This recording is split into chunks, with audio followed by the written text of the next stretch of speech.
सरकार मायबाप आमचा अंत पाहू नका. शेतकरी आज हवालदिन झालाय.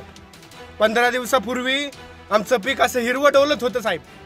आज सोयाबीन, कापूस, तूर, ऊग, मुडीत कोणतंच पीक राहिलं नाही. पाण्याखाली असलेला हा आमचा परिसर नाही, पण अधोनात पाऊस झाला. त्या पावसाने धुमाकूळ मांडला आणि त्याच्यात हा सरकार मायबाप आमचं नुकसान झालं. विनंती आहे की सरकार मायबाप हेक्टरी लाख नका आम्हाला, पण हेक्टरी 50 तरी द्या, एवढी विनंती करतो सरकार मायबाप. अजित पवार या जिल्ह्याचे पालकमंत्री साहेब, विनंती आहे या शेतकऱ्याचा आक्रोश समजून घ्या, या व्यथा मांडलेल्या समजून घ्या आणि सरकार मायबाप आमच्या मदत शेतकऱ्याला द्यावं. सरकार मायबाप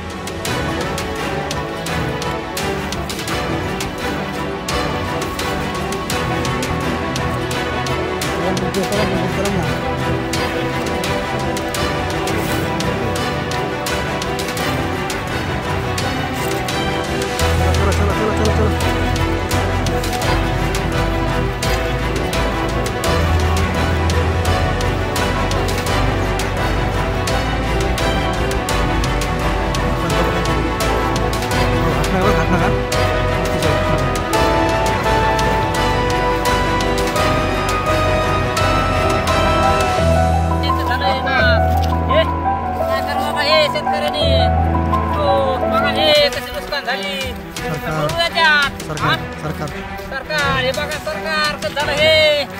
काय करा आता शेतकरी, फाशी खाऊ का काय, मरा कुठे जाऊन. हा बघा हे, बघा हे सरकारला कसं काय रे झालं ती.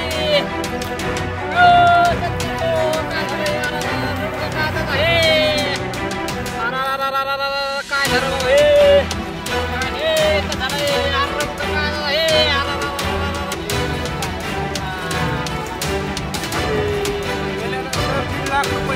सरकार. आज आम्हाला 10,000 मागास आहेत, कारण आमचा झालेला संसार राहिलेले कशी होतील ही परिस्थिती आमच्यावरती आणलेली या सरकार मायबापनी. खरं साहेब, करा काहीतरी, आमच्यासाठी विनंती आहे तुम्हाला.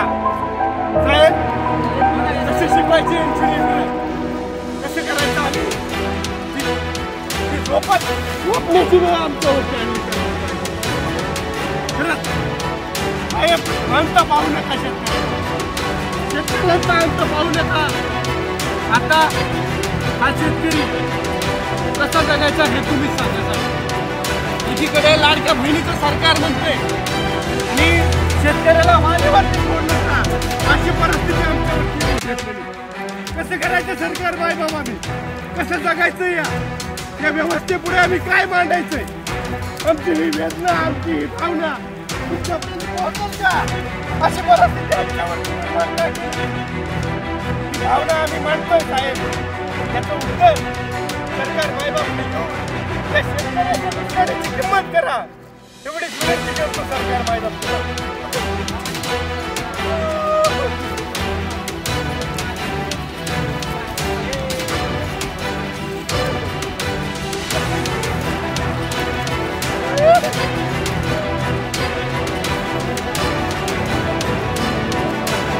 साहेब